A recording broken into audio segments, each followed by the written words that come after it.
Okay, Teen, there's something we're going to have to rush to do. Oh, Was that subtle? very Norm. I got my Rush t-shirt. And it looks great. Great Canadian band. So, E-I-E-I-O. ETIAS. What is it and why do you need to know that? Well, it's a good question and Tina's going to tell you all about it.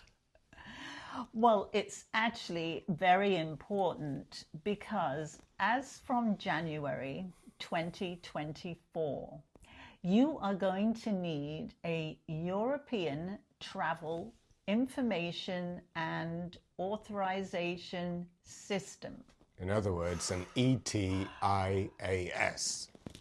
And so it's been brought in by the European Parliament to improve their security because they're a collection of countries that have open borders between them. And I think they've been seeing some abuse of people staying too long or not knowing who is in the European area. So they've decided to bring out this ETIAS, and it's going to come in January 2024.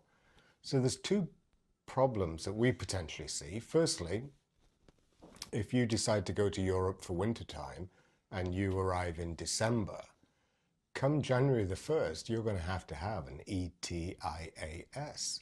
So you're going to have a means of going online and applying for it. So anyway, what's the cost involved, Teen? So it's going to cost €7.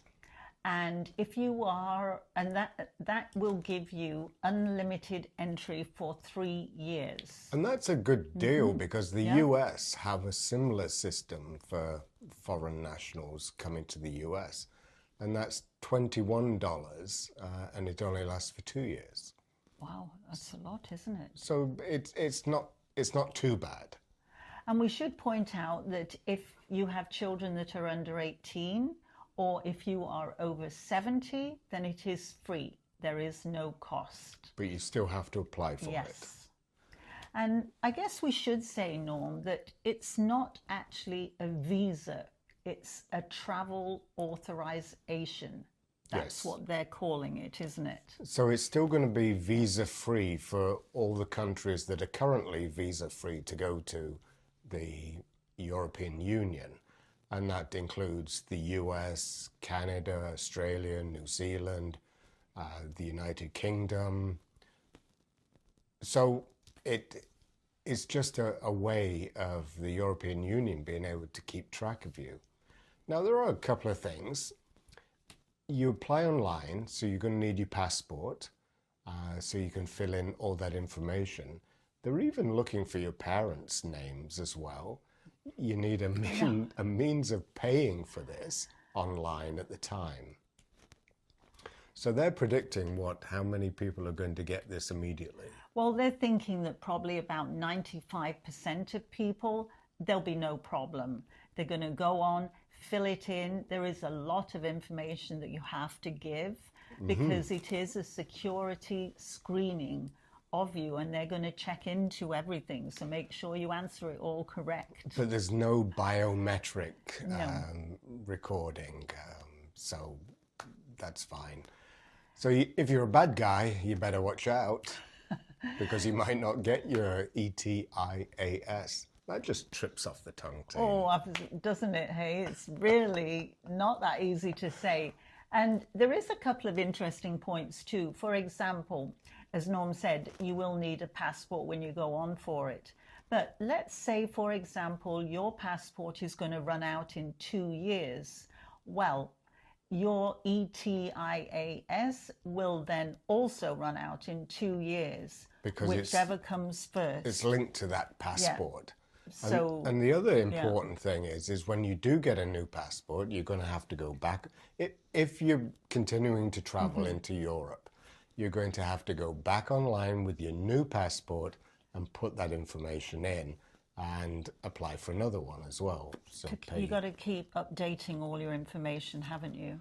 So if you get married or stuff like that, change of name, yeah. you're going to have to update this ETIAS. So that's the story on the European Travel Information and Authorization System.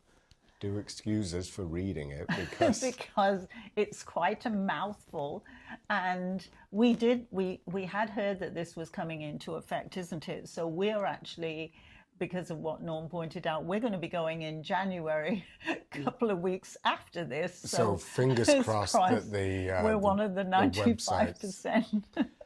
We should say they've planned on bringing this in for a couple of years now, and they keep postponing it. So we don't know if they're going to postpone it again or whether it's for real this time. But if you're planning to be in Europe in 2024, be sure to apply for this because they're not going to let you in without it. No, we're going to be, if kickoff is January the 1st, we're going to be on there applying for it straight away, aren't we? We are, because we're planning to be in Portugal in 2024. So that's our take on the European Travel Information and Authorization System, ETIAS. And just be aware that if you're going to Europe, you're going to need it. So that we hope everybody is keeping well. And staying safe. And until the next time. Bye-bye. Bye-bye.